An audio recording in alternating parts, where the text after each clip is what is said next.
আসসালামু আলাইকুম সুপ্রিয় শিক্ষার্থী বন্ধুরা, তোমাদের সবাইকে রাসেল বিজনেস কোচিং এর আজকের টিউটোরিয়ালে স্বাগত জানাচ্ছি। সুপ্রিয় এসএসসি 21 সালের শিক্ষার্থী বন্ধুরা, আজকের ভিডিওতে তোমাদের জন্য নিয়ে হাজির হয়েছি তোমাদের প্রকাশিত অ্যাসাইনমেন্টের ফিনান্সের দ্বিতীয় অ্যাসাইনমেন্ট। সেই দ্বিতীয় অ্যাসাইনমেন্টের সমাধান, অর্থাৎ ফিনান্সের যে তৃতীয় সপ্তাহের অ্যাসাইনমেন্টটা দেওয়া হয়েছে সেই অ্যাসাইনমেন্টের নির্ভুল সমাধান দেওয়ার চেষ্টা করব। এবং ফিনান্সের এই অ্যাসাইনমেন্ট যেটি দেওয়া হয়েছে তৃতীয় অধ্যায় থেকে, অর্থের সময় মূল্য, সেই চ্যাপ্টারের পূর্ণাঙ্গ ধারণা ইনশাল্লাহ পেয়ে যাবে। আর প্রত্যেকটা স্টেপ বাই স্টেপ আমি বিস্তারিত বুঝিয়ে দিব। আশা করি ভিডিওটি দেখার পরে তোমাদের আর কোনো কোশ্চেন থাকবে না এবং তোমরা পূর্ণাঙ্গ শিখতে পারবে। এই চ্যাপ্টারটা শেখার জন্য বা প্রত্যেকটা স্টেপ বোঝার জন্য ভিডিওটি স্কিপ না করে সম্পূর্ণ দেখার অনুরোধ রইল। আর শিক্ষার্থী বন্ধুরা, তোমরা যদি আমার চ্যানেলে নতুন হও অবশ্যই চ্যানেলটি সাবস্ক্রাইব করে রাখবে, যাতে করে এরকম আপডেট নিউজ এবং তোমাদের প্রয়োজনীয় সকল অ্যাসাইনমেন্টের সমাধান পেয়ে যাও। তো শিক্ষার্থী বন্ধুরা, চলো আমরা অ্যাসাইনমেন্টের সমাধান শুরু করি। বরাবরের মতন অ্যাসাইনমেন্টের সমাধানে প্রথম দিকে কভার পেজ সম্পর্কে আলোচনা করতেছি। তো তোমরা কভার পেজ সম্পর্কে এখনো পূর্ণাঙ্গ ধারণা না থাকলে বা কিভাবে কভার পেজ লিখতে হবে যদি না জেনে থাকো, তাহলে অবশ্যই এই ভিডিওটি দেখে নেবে। ভিডিওটি ইন স্ক্রিন, আই বাটন এবং চ্যানেল ভিজিট করলে পেয়ে যাবে। তোমাদের সময় করে অবশ্যই চ্যানেলটা ভিজিট করে নেবে। শিক্ষার্থী বন্ধুরা, তোমাদের যে কয়টা অ্যাসাইনমেন্ট দেওয়া হয়েছে প্রথম 3 সপ্তাহের, অর্থাৎ 6টা অ্যাসাইনমেন্ট দেওয়া হয়েছে, 6টা অ্যাসাইনমেন্টের সমাধানই আমার চ্যানেলে দেওয়া আছে। তোমাদের যার যেটা প্রয়োজন এই ভিডিও ডিসক্রিপশন বক্সে লিঙ্ক দেওয়া থাকবে, অবশ্যই দেখে নেবে। তো কভার পেজের যে আইটেমগুলো চেঞ্জ করি আমরা, এই 3টা আইটেম চেঞ্জ করতে হবে প্রত্যেকটা কভার পেজেরই। মানে তুমি প্রত্যেকটা বিষয়ের কভার পেজের ক্ষেত্রে এই 3টা বিষয় চেঞ্জ হবে, আর বাকি সব কিছু সেম থাকবে। তো বাকি সব কিছু দেখার জন্য অবশ্যই ভিডিওটি দেখতে হবে। ভিডিওটির মধ্যে বিস্তারিত আলোচনা করা আছে। তো শিক্ষার্থী বন্ধুরা, আমরা এখানে অ্যাসাইনমেন্টের কমিক নং দিব 2 এবং এটি বাংলায় লিখব। কারণ কেন বাংলা লিখবে সেটা তোমরা জানো। আর কমিক নং 2 কেন দিব, কারণ ফিনান্স ব্যাংকিংয়ের অ্যাসাইনমেন্ট তোমাদের পূর্বে আরেকটা করা হয়েছে, এটা দ্বিতীয় নম্বর অ্যাসাইনমেন্ট। দেন অ্যাসাইনমেন্টের শিরোনাম দিব, অ্যাসাইনমেন্টের মধ্যেই দেওয়া ছিল যেটা বিনিয়োগ সিদ্ধান্ত গ্রহণে অর্থের ভবিষ্যৎ মূল্যের ভূমিকা। আমরা সেই জিনিসটা হুবহু কপি করে দিব এবং এটাও বাংলায় লিখব। বিষয় কোড ও বিষয়ের নাম এখানে আমরা 152 দিব এবং সাবজেক্ট লাগবো ফিনান্স অ্যান্ড ব্যাংকিং। এই বিষয় কোড ওর বিষয়ের নাম এটা অবশ্যই ইংলিশে লিখবো, কারণ এটা নিয়মের মধ্যেই ছিল যে এটা ইংলিশে লিখতে হবে। তো এই ছিল তোমাদের কভার পেজ। কভার পেজ সম্পর্কে না জানলে অবশ্যই পুরো ভিডিওটা দেখে নেবে এবং বিস্তারিত নিয়মকরণ দেওয়া আছে শিক্ষা মন্ত্রণালয়ের, যে কীভাবে মূল্যায়ন করা হবে তোমাদের খাতাগুলো মার্কসগুলো কীভাবে দেওয়া হবে, সব কিছু এই ভিডিওতে আলোচনা করা হয়েছে। অবশ্যই ভিডিওটা দেখে নেবে। তো শিক্ষার্থী বন্ধুরা, চলো আমরা সলিউশনে চলে যাই। তো সলিউশন করার পূর্বে আমরা যেটা করব, প্রশ্নটা পড়ে নেব এবং প্রশ্নের মধ্যে কি কি চেয়েছে এবং কি কি আইটেম কিভাবে করলে আমরা ফুল মার্কস পাবো সেই বিষয়গুলো জেনে নেব। বিষয় হলো ফিনান্স ও ব্যাংকিং, অ্যাসাইনমেন্ট 2 দেওয়া হয়েছে তৃতীয় অধ্যায় থেকে, অর্থের সময় মূল্য। এবং অ্যাসাইনমেন্টের যে নামটা হবে বা শিরোনামটা হবে সেটা হলো বিনিয়োগ সিদ্ধান্ত গ্রহণে অর্থের ভবিষ্যৎ মূল্যের ভূমিকা, যেগুলো একটু আলোচনা করেছিলাম বিষয় কোড 152। তো এখান থেকে যেগুলো আমাদের করতে হবে সেগুলো হলো এইখানে দেওয়া আছে, বা তোমার কোশ্চেনগুলো এখানে দেওয়া আছে। এটার সাথে আমাদের মূল্যায়ন নির্দেশনা বা রুবিক্স, শিক্ষকরা কীভাবে নাম্বার দেবে সেটা মূল্যায়ন করতে হবে। দেখো, প্রথমেই বলছে অ্যাসাইনমেন্ট প্রণয়নের ক্ষেত্রে নিম্নের বিষয়গুলো যথাযথ সমাধান বিবেচনা নিতে হবে। মানে এখানে যে কোশ্চেনগুলো আছে এগুলোর সমাধান করতে হবে। তো প্রথমে দেখো লিখেছে উদাহরণ সহ অর্থের সময় মূল্যের ধারণা ব্যাখ্যা দিতে পারবে। আর যদি তুমি উদাহরণ সহ অর্থের সময় মূল্য যথাযথ ব্যাখ্যা দিতে পারো, মানে ঠিক মতন ব্যাখ্যা দিতে পারো, সেক্ষেত্রে 4 মার্কস পাবে। মানে ব্যাখ্যাটা যদি ঠিক মতন না হয়, মোটামুটি হয়, সেক্ষেত্রে 3 পাবে। আর উদাহরণ ছাড়া করলে 2 পাবে। এবং যদি তুমি আংশিকভাবে অর্থের সময় মূল্যের ধারণাটা লেখো, সেক্ষেত্রে 1 পাবে। দেন দ্বিতীয় যে কোশ্চেনটা করতে হবে সেটা হলো, দেখো, উদাহরণসহ অর্থের ভবিষ্যৎ মূল্য ও বার্ষিক চক্রবৃদ্ধিকরণ প্রক্রিয়ার ব্যাখ্যা করতে হবে।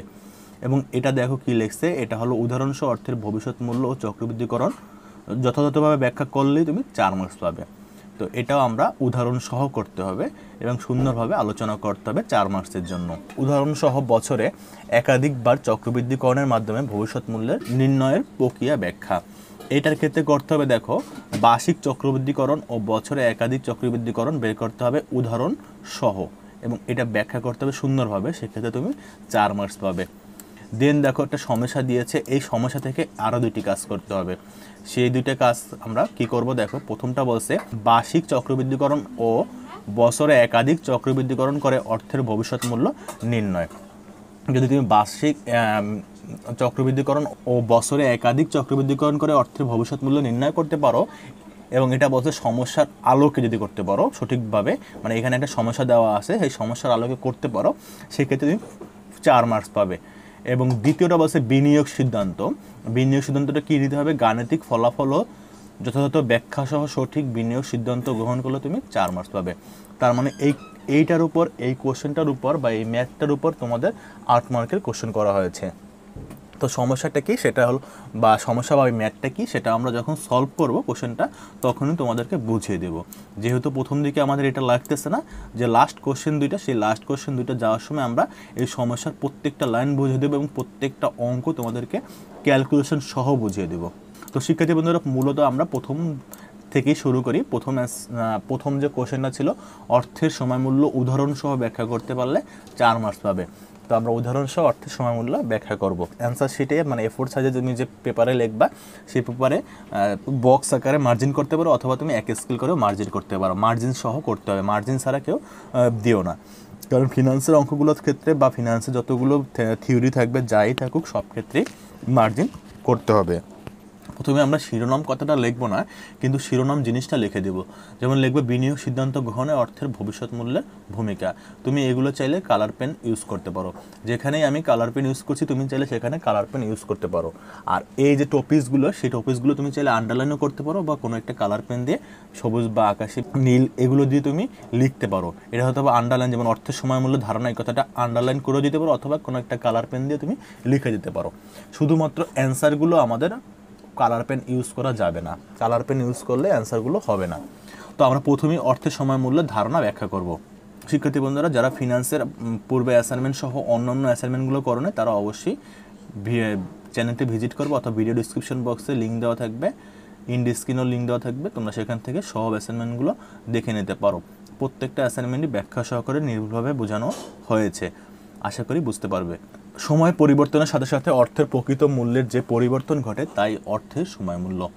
বর্তমানে প্রাপ্ত অর্থ ভবিষ্যতে প্রাপ্য অর্থের চেয়ে অধিক মূল্যবান। আজকের 100 টাকা এবং 1 বছর পরে 100 টাকার মূল্য সমান নয়।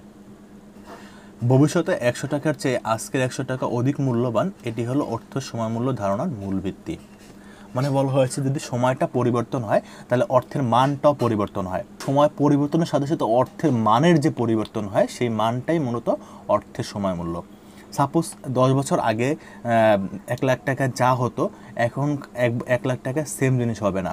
আমরা আগে শুনে আসছি যে শায়েস্তা খানের আমলে 1 টাকায় 1 মণ চাল পাওয়া যেত, যেটা এখন পাওয়া যাচ্ছে না। 1 মণ চাল ঠিকই আছে, 1 টাকা ঠিকই আছে, কিন্তু অর্থের মূল্যটা চেঞ্জ হয়ে গেছে। এটা কীভাবে চেঞ্জ হয়েছে?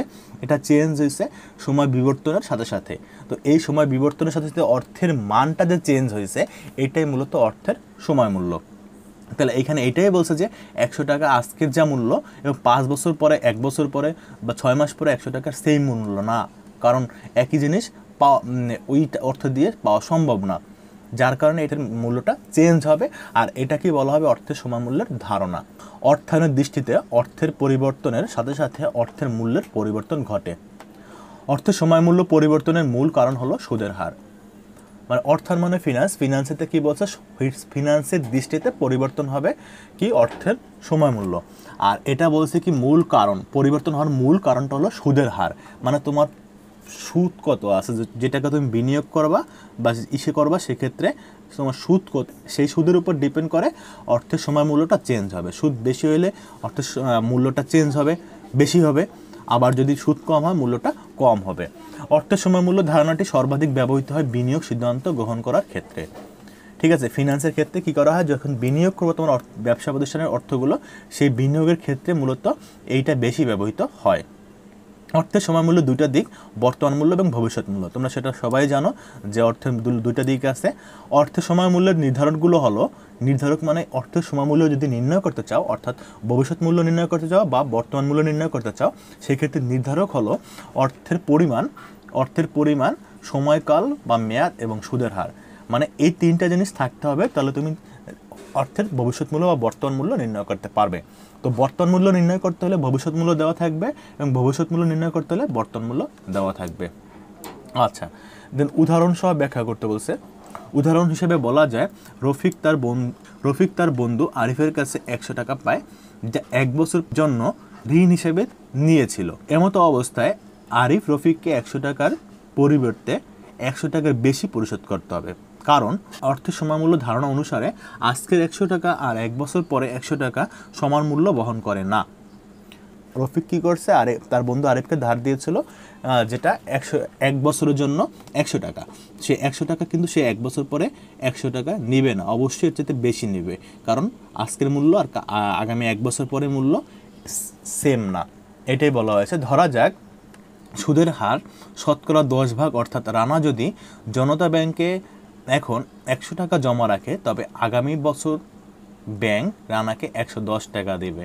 মানে জমা রাখছে কত, 100 টাকা, কত পার্সেন্ট সুদে, 10% সুদে, তাহলে 1 বছর পরেও কত দেবে, এই সুদ 10% বেড়ে তোমাকে দিবে বা রানাকে দিবে 110 টাকা। সুতরাং আজকের বা বর্তমানের অর্থ এবং ভবিষ্যতের অর্থ সমান হবে না, পরিবর্তন হবে, এটাই অর্থের সময়। উপযুক্ত আলোচনায় বলা যায় বর্তমানে প্রাপ্ত অর্থ ভবিষ্যতে প্রাপ্ত অর্থের চেয়ে বেশি মূল্যবান। এটা তোমরা সবাই বুঝতে পারছো যে আজকের 1 টাকা আর 10 বছর পরে 1 টাকা, এই দুটার মধ্যে আজকেরটার মূল্যই বেশি, কারণ আজকে যে মূল্য আছে 10 বছর পরে এটার মূল্য চেঞ্জ হয়ে যাবে। যে বর্তমানে প্রাপ্ত অর্থের নির্দিষ্ট সুদের হারে ভবিষ্যৎ অর্থ পরিবর্তন হবে, অর্থাৎ অর্থের সময় মূল্য পরিবর্তনের মূল কারণ সুদের হার। এটাও তোমরা বুঝতে পারছো যে অর্থের বর্তমান মূল্য এবং ভবিষ্যৎ মূল্য কীভাবে পরিবর্তন হবে, আর এই পরিবর্তন হওয়ার মূল কারণটা হলো কি, সুদের হার। আশা করি তোমরা বুঝতে পেরেছো। দেন না বুঝলে অবশ্যই কমেন্টস করো। শিক্ষার্থী বন্ধুরা, আমরা দ্বিতীয় সমাধানটিতে চলে যাব।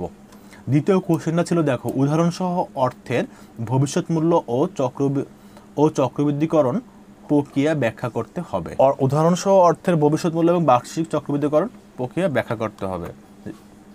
তো আমরা প্রথমে হেডিংটা দেব অর্থের ভবিষ্যৎ মূল্য ও চক্রবৃদ্ধিকরণ প্রক্রিয়া। আমরা কিন্তু কখ দিয়ে করব না, কারণ এখানে কোনো কোশ্চেনের মধ্যে কোথাও কখ আকারে দেওয়া ছিল না। কোশ্চেনে যেভাবে হেডিং আকারে দেওয়া আছে আমরা এভাবে হেডিং আকারে বা টপিকস আকারে দিয়ে দেব। বর্তমানে নির্দিষ্ট পরিমাণ অর্থ কোথাও বিনিয়োগ করলে নির্দিষ্ট সময়ের শেষে সুদসহ যে অর্থ পাওয়া যায় তাই অর্থের ভবিষ্যৎ মূল্য। ভবিষ্যৎ মূল্য ধারণাটি প্রান্তিক মূল্য নামেও পরিচিত। সুদের হার যত বেশি হবে ভবিষ্যৎ মূল্য তত বেশি হবে। অর্থের বর্তমান মূল্য থেকে ভবিষ্যৎ মূল্য নির্ণয় করার পদ্ধতিকে চক্রবৃদ্ধিকরণ বলে। অর্থাৎ আজকে তোমার কাছে যে টাকা আছে বা আজকে কোথাও টাকা বিনিয়োগ করলে ভবিষ্যতে বা একটা নির্দিষ্ট সময় পরে তুমি যে অর্থ পাবা ওই টাকা থেকে, এবং এই অর্থটা অবশ্যই সুদসহ পাবা। তো এই পুরো প্রসেসটাকে বলা হয় ভবিষ্যৎ মূল্য। এক কথায় বলা যায় আজকের প্রাপ্ত অর্থ হতে ভবিষ্যতে প্রাপ্য অর্থ হলো অর্থের ভবিষ্যৎ মূল্য। যেহেতু অর্থের সময় মূল্য পরিবর্তন হওয়ার মূল কারণ হলো সুদের হার, তার মানে তুমি যত সুদ বেশিতে তুমি টাকা রাখবা কোথাও বা বিনিয়োগ করবা, তত ভবিষ্যৎ মূল্যটা বৃদ্ধি পাবে। অর্থের বর্তমান মূল্য এবং ভবিষ্যৎ মূল্য নির্ণয় করার প্রক্রিয়াকে চক্রবৃদ্ধিকরণ বলে। মানে তুমি যে নির্ণয় করতেছো ভবিষ্যৎ মূল্যটা, এই নির্ণয় করাটার পদ্ধতিকে বলা চক্রবৃদ্ধিকরণ। আর আমরা আগেই বলছিলাম যদি বর্তমান মূল্য নির্ণয় করতে যাও সেক্ষেত্রে ভবিষ্যৎ মূল্য প্রয়োজন, আর ভবিষ্যৎ মূল্য নির্ণয় করতে গেলে বর্তমান মূল্য প্রয়োজন। উদাহরণ হিসেবে বলা যায় আব্দুল সালাম আজকে একটি ব্যাংকের সঞ্চয় হিসাবে 10% হারে 1000 টাকা জমা রেখেছে। 3 বছর পরে যে যত টাকা ফেরত পাবে তাই তার অর্থের ভবিষ্যৎ মূল্য। অর্থাৎ সে আব্দুল সালাম 10% হারে ব্যাংকে টাকা জমা রাখছে, 3 বছর পর যে টাকা সে ফেরত পাবে তাহলে 3 বছর পরে পাবে, এবং এই সুদের হারের বিনিময়ে তো এই যে টাকাটা পাবে সেটা হলো অর্থের ভবিষ্যৎ মূল্য। বর্তমান মূল্য জানা থাকলে অর্থের ভবিষ্যৎ মূল্য নির্ণয় করা যায়। যে প্রক্রিয়ার মাধ্যমে বর্তমান মূল্য থেকে ভবিষ্যৎ মূল্য নির্ণয় করা যায় তাকে চক্রবৃদ্ধিকরণ প্রক্রিয়া বলে। একটু আগে আলোচনা করেছি ব্যাপারটা। চক্রবৃদ্ধিকরণ প্রক্রিয়ার মাধ্যমে অর্থের ভবিষ্যৎ মূল্য নির্ণয় করা যায়। নিম্নে একটি উদাহরণের মাধ্যমে চক্রবৃদ্ধিকরণ প্রক্রিয়াটি বর্ণনা করা হলো। আচ্ছা, আমাদের চক্রবৃদ্ধিকরণ প্রক্রিয়াটা বর্ণনা করতে বলছিল, তো আমরা এটাকে এখন বর্ণনা করবো একটা উদাহরণ দিয়ে। এবং মনে করি জান্নাত আজকে সোনালী ব্যাংকে 10% হারে 1000 টাকা জমা রেখেছে, তাহলে তার বর্তমানে 1000 টাকা 1 বছর পরে ভবিষ্যৎ মূল্য হবে 1100 টাকা। কীভাবে হইলো? সোনালী ব্যাংকে সে জান্নাত জমা রাখছিল কত? 1000 টাকা, এবং এটা কি করছিল, সে 10% হারে রাখছিল। সে যদি 10% হারে 1000 টাকা রাখে সেক্ষেত্রে তার অর্থ দেখো বৃদ্ধি পেয়ে হবে কত? 1100 টাকা। কীভাবে হয়েছে? এটা হলো যে FV = PV × 1 + I⁴ n। তো এগুলো সূত্র আকারে আমি এখানে লিখি নাই, কারণ এখানে সূত্র দিতে হবে না, সূত্র আমরা যখন ম্যাথগুলো করব তখন দেখাবো। তো এখানে মূলত দেখাইতে হবে যে চেঞ্জ হইলো কিভাবে সেটা। তো 1 বছরে চেঞ্জ হয়ে তার কত হয়েছে 1100 টাকা, এবং যদি 2 বছর পরে তার ভবিষ্যৎ মূল্য দাঁড়াবে কত দাঁড়াবে 1210 টাকা। সেটা কীভাবে দাঁড়াবে, তুমি এই সেম সিস্টেমে ফলো করবে। এখানে এন ছিল 1, এখানে এন হবে 2, তাহলে সেটা চেঞ্জ হয়ে তোমার হবে 1210 টাকা। তার মানে দেখো তোমার যত ভবিষ্যৎ মূল্য সময়টা বাড়তেছে, তার মানে অর্থের পরিমাণটাও বাড়তেছে, আর এটা বাড়তেছে মূলত চক্রবৃদ্ধিকরণের কারণে। ভবিষ্যৎ মূল্য নির্ধারণের জন্য উপরোক্ত উদাহরণে যে প্রক্রিয়াটি ব্যবহৃত হয়েছে তাকে চক্রবৃদ্ধিকরণ প্রক্রিয়া বলে। এই প্রক্রিয়ায় চক্রবৃদ্ধি সুদের মাধ্যমে অর্থের ভবিষ্যৎ মূল্য বৃদ্ধি পায়। তার মানে চক্রবৃদ্ধিকরণের ক্ষেত্রে বা অর্থের ভবিষ্যৎ মূল্য নির্ণয়ের ক্ষেত্রে চক্রবৃদ্ধি সুদ ব্যবহার করা হয়। চক্রবৃদ্ধি সুদ হলো আসল বা মূল অর্থ এবং সুদের অর্থ দুটোর উপর সুদ ধার্য করা। মানে তুমি যে টাকা জমা রাখতেছো সেই টাকার উপরও সুদ ধরতে হবে, এবং 1 বছর পরে যে সুদটা পাবা বা তুমি যে সুদটা পাবা ওই আসল টাকা থেকে সেই আসল টাকার উপরও সুদ ধরতে হবে। তো আসল টাকা এবং সুদের টাকার উপর সুদ ধরা, এটাকে বলা হয় মূলত চক্রবৃদ্ধি সুদ। আশা করি বুঝতে পেরেছো। তো আমাদের দ্বিতীয় কোশ্চেনটা শেষ, এবার আমরা তৃতীয় কোশ্চেনের সমাধানটি করব। তো তৃতীয় কোশ্চেনটি আরেকবার দেখে নিই। দেখো তৃতীয় কোশ্চেনটা ছিল উদাহরণসহ বছরে একাধিকবার চক্রবৃদ্ধিকরণের মাধ্যমে ভবিষ্যৎ মূল্য নির্ণয়ের প্রক্রিয়া, এবং বলছে এটা কি, যদি আমরা উদাহরণসহ বার্ষিক চক্রবৃদ্ধিকরণ ও বছরে একাধিক চক্রবৃদ্ধিকরণ প্রক্রিয়াটি যথাযথ ব্যাখ্যা করতে পারি তাহলে আমরা 4 পাবো। তো চলো আমরা ব্যাখ্যা করি। তো আমরা হেডিং দিব বার্ষিক চক্রবৃদ্ধিকরণ ও বছরে একাধিক চক্রবৃদ্ধিকরণ প্রক্রিয়া। চক্রবৃদ্ধিকরণ হলো বর্তমান মূল্য হতে অর্থের ভবিষ্যৎ মূল্য নির্ণয় করার পদ্ধতি। তো আমরা এটা পূর্বে আলোচনা করেছি। এই পদ্ধতির মাধ্যমে বর্তমানের প্রাপ্ত অর্থ হতে ভবিষ্যতে কত অর্থ প্রাপ্য হবে তা জানা যায়। এই প্রক্রিয়ার ভবিষ্যৎ মূল্য নির্ণয়ের ক্ষেত্রে যে সুদ ধার্য করা হয় তা চক্রবৃদ্ধি সুদ। এটাও আমরা একটু আগে জেনেছি। যদি একটি নির্দিষ্ট সময় অন্তর অন্তর সুদ আসল বা মূল টাকার উপর সুদ প্রদান না করে সুদের উপরও সুদ প্রদান করা হয় তাকে চক্রবৃদ্ধি সুদ বলে। এটাও পূর্বে জেনেছি। দেন বলা হলো কি চক্রবৃদ্ধি সুদে বিনিয়োগ অধিক লাভজনক। তো চক্রবৃদ্ধি সুদে কি বিনিয়োগ করাটা বেশি লাভজনক, কারণ কি তুমি যদি টাকা বিনিয়োগ করো সেক্ষেত্রে তুমি আসলের উপরও সুদ পাচ্ছ, আবার যে সুদটা পাচ্ছ সেই সুদের উপরও পরবর্তী বছরগুলোতে আবার সুদ পাচ্ছ, যার কারণে চক্রবৃদ্ধি সুদে বিনিয়োগ করা অধিক লাভজনক। চক্রবৃদ্ধি সুদ ও আসল দুটোর উপরেই ধরা হয়ে থাকে। চক্রবৃদ্ধি সুদে প্রতি বছর শেষে সুদকে আসল হিসাবে গণ্য করা হয়। মানে 1 বছর গেলে তুমি যে সুদটা পাইছো সেটাও তোমার আসল হয়ে যাবে, এবং আসলের সাথে যোগ হয়ে ওটাও সুদ হবে। নিম্নে উদাহরণসহ বার্ষিক চক্রবৃদ্ধিকরণ ও বছরে একাধিক চক্রবৃদ্ধিকরণ প্রক্রিয়ার ব্যাখ্যা করা হলো। আচ্ছা, আমাদের ব্যাখ্যা দিতে বলছিলে এবং উদাহরণসহ আমরা উদাহরণসহ ব্যাখ্যাটা দিব যে বছরে একবার চক্রবৃদ্ধি হলে সেক্ষেত্রে আমরা কিভাবে বের করব, আর বছরে একাধিকবার হলে সেক্ষেত্রে কি করব। তো আমরা একটা উদাহরণ দিচ্ছি। মনে করি আশিক আজকে একটি ব্যাংকে সঞ্চয় হিসাবে শতকরা 10% হার সুদে 1000 টাকা জমা রেখেছে। আশিক সঞ্চয় হিসাবে 5 বছর পরে মোট কত টাকা জমা হবে যদি সুদের চক্রবৃদ্ধিকরণ হয় বার্ষিক অর্ধবার্ষিক। সেক্ষেত্রে এখানে ত্রৈমাসিক হবে না, ত্রৈমাসিকটা আমরা দেখাই নাই, এটা লিখেছিলাম কিন্তু ত্রৈমাসিকটা দেখাই নাই। তো এখানে একটা কোশ্চেন হলো যে একজন লোক কি করছে 1000 টাকা ব্যাংকে জমা রাখছে 10% সুদে, এবং বলছে কি 5 বছর জন্য টাকাটা জমা রাখছে। এখন 5 বছর পর জমা রাখছে, আমরা তাহলে সুদের হার পেয়েছি, বর্তমান মূল্য পেয়েছি, বছর বা মেয়াদ পেয়েছি, তাহলে ভবিষ্যৎ মূল্য নির্ণয় করা যাবে। এখানে বলছে সুদের চক্রবৃদ্ধিকরণ হলো বার্ষিক এবং অর্ধবার্ষিক। মানে কি তোমার বছরে হয় একবার সুদ দেবে, আর অর্ধবার্ষিক মানে হলে কি 2 বার সুদ দেবে। চক্রবৃদ্ধি মানে হলো তোমার বছরে কতবার সুদ দিচ্ছে। কোনো বছরে তুমি একবারও সুদ পাইতে পারো, 10 বারও পাইতে পারো, 6 বারও পাইতে পারো, 12 বারও পাইতে পারো। এটা যেভাবে লেখা থাকবে সেই অনুযায়ী পাবা। তো এইখানে বলছে বার্ষিক। বার্ষিক মানে হলো কি, বার্ষিক মানে হলো বছরে একবার সুদ পাবা। আর অর্ধবার্ষিক মানে কি 6 মাস পর পর সুদ পাবা। আশা করি বুঝতে পেরেছো। তো আমরা এটা বুঝাই লাগবো। দেখো আমরা জানি ভবিষ্যৎ মূল্য সমান সমান এফবি, সুদের হার আই আর কে, তিনটাই তুমি ইউজ করতে পারো, যে কোনো একটা ইউজ করবো, অবশ্যই আই ইউজ করলে ভালো হবে। এবং বছরের সংখ্যা এন, বছরের চক্রবৃদ্ধির সংখ্যা কি এম। তো বার্ষিক চক্রবৃদ্ধির ক্ষেত্রে ভবিষ্যৎ মূল্য আমরা বার্ষিকের ক্ষেত্রে বের করতেছি। তো বার্ষিকের ক্ষেত্রে এফবি সমান সমান PV into 1 plus I by M power M into N. তো শিক্ষার্থীরা এইটা হলো যে বার্ষিকের ক্ষেত্রে তুমি এই সূত্রটা প্রয়োগ করতে পারো, অথবা তুমি চাইলে এই এম এর ব্যবহার নাও করতে পারো। এম এর ব্যবহারটা না করাটাই বেটার, কারণ এখানে তো এম এর মানে হলো 1। তো 1 দেখাইলেও হবে, না দেখাইলেও হবে। তারপর আমি তোমাদেরকে দেখিয়ে দিয়েছি, তোমরা চাইলে এই লাইনটা না লিখলে, দ্বিতীয় লাইনটা না লিখলেই হবে, আর তুমি চাইলে দ্বিতীয় লাইনটাও লিখতে পারো, কোনো সমস্যা নেই। তো আমরা কি করলাম, পিভি বসায় দিলাম, দেন অন বসায় দিচ্ছি, আয়ের মান বসায় দিচ্ছি। আয়ের মান হলো তোমার 10% ছিল, 10% মানে 0.1, 10/100।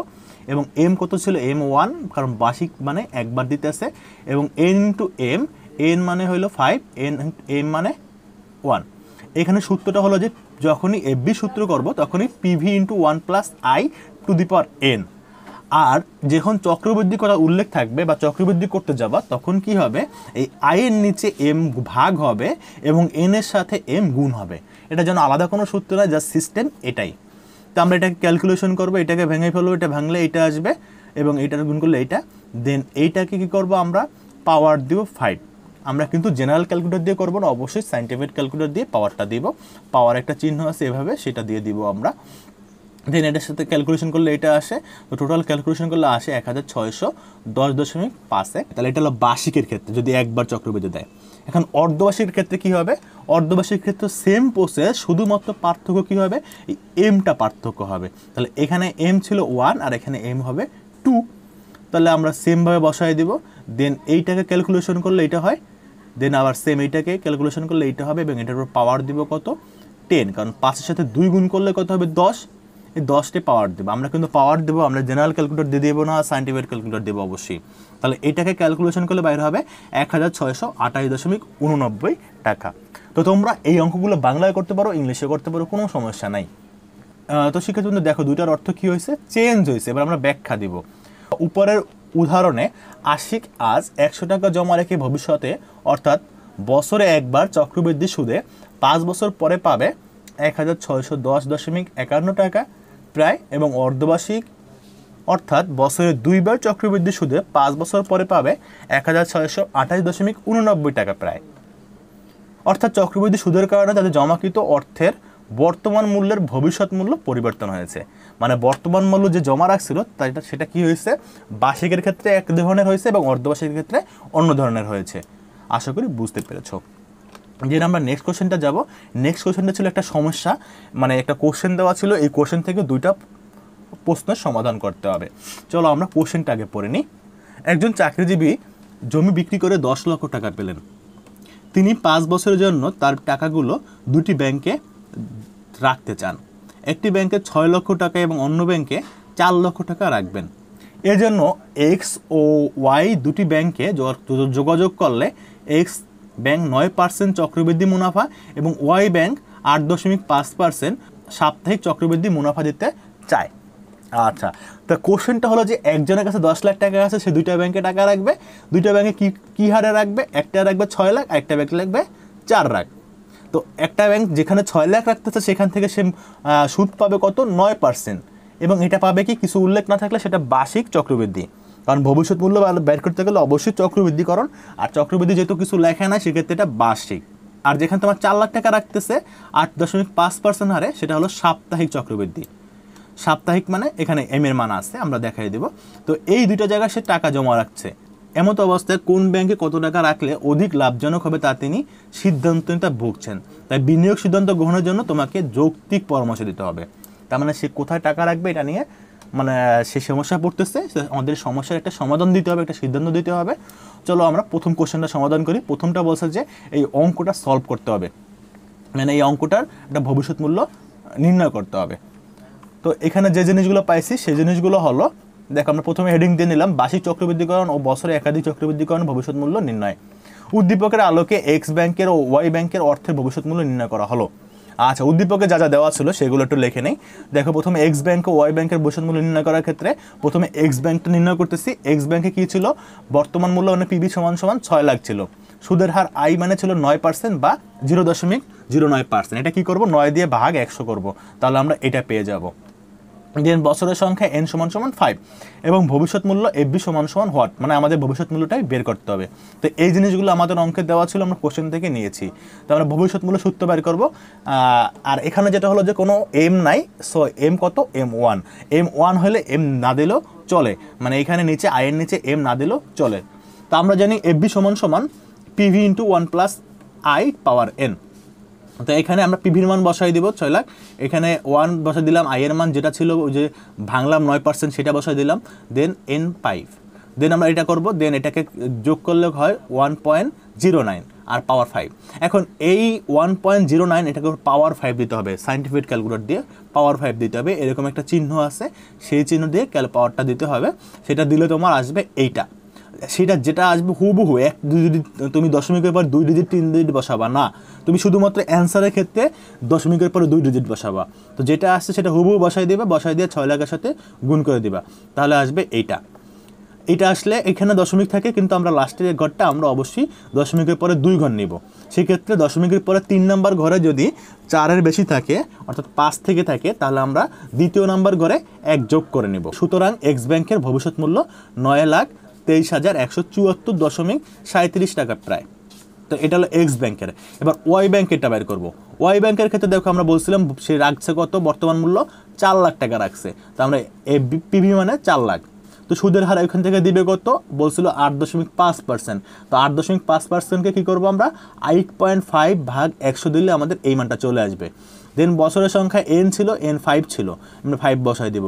দেন এখানে চক্রবৃদ্ধির সংখ্যা ছিল সাপ্তাহিক বলছিল, তো আমরা এখানে চক্রবৃদ্ধির সংখ্যা m, সাপ্তাহিক মানে 52 কীভাবে বের করছি, সাপ্তাহিক মানে কতবার সুদ দেয়। এখন যেহেতু সুদ দিতেছে কি সে সাপ্তাহিক, মানে দিনে চিন্তা করতেছে, তাই আমাদেরও দিনে চিন্তা করতে হবে। 365 ভাগ 7, তাহলে আমাদের 52 আসবে। তাহলে এম এর মান হলো 52। এখন যদি আমাদের বলতো মাসিক, তাহলে আমরা 12 দিয়ে ভাগ দিতাম 1, যেহেতু এখানে সুদ দিচ্ছে দিন হিসাবে, যার কারণে আমরা দিন দিয়ে ভাগ দিব।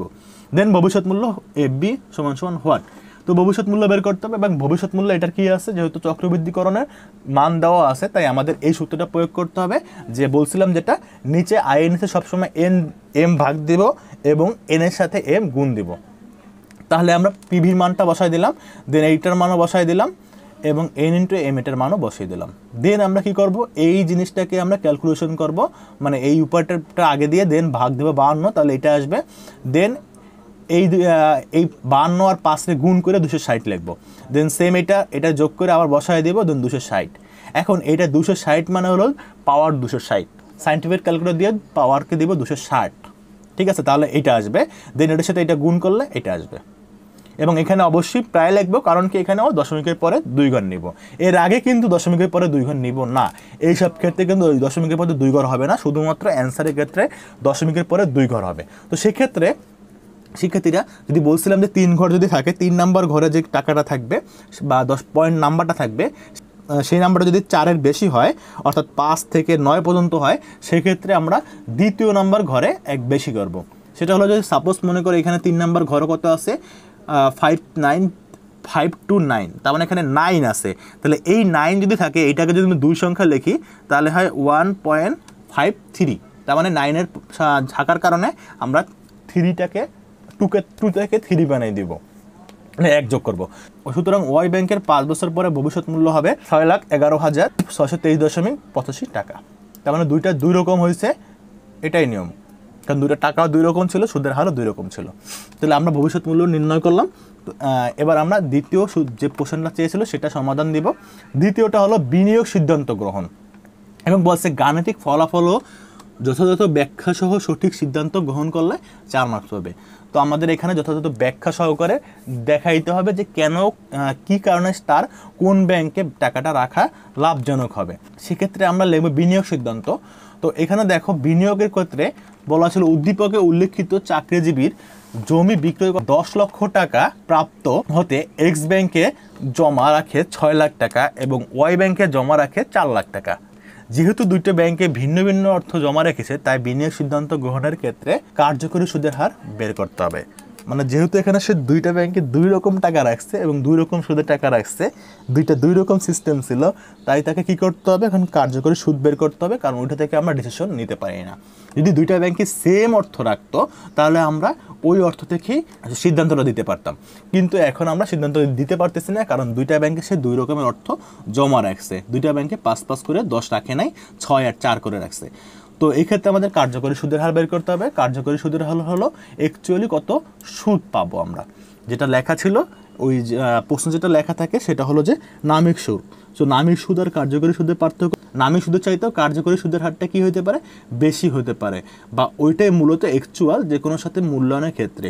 যদি এরকম সিস্টেম সমস্যায় পড়ি, যে এই কোশ্চেনে যে সমস্যাটা পড়েছি এরকম সমস্যা পড়লে অবশ্যই আমাদের কার্যকরী সুদের হার নির্ণয় করতে হবে। তো সেক্ষেত্রে আমাদের কার্যকরী সুদের হার মানে হলো ইফেক্টিভ অ্যানুয়াল রেট বা ইএআর। তো সেক্ষেত্রে আমাদের এখানে ইএআর করার জন্য সূত্র হলো 1 + i/m two the power m - 1। তো এখানে আমাদের মূলত লাগতেছে আই আর এম, আর কিছুই লাগবে না, কারণ বাইর করবো এখানে একটা সুদের হার।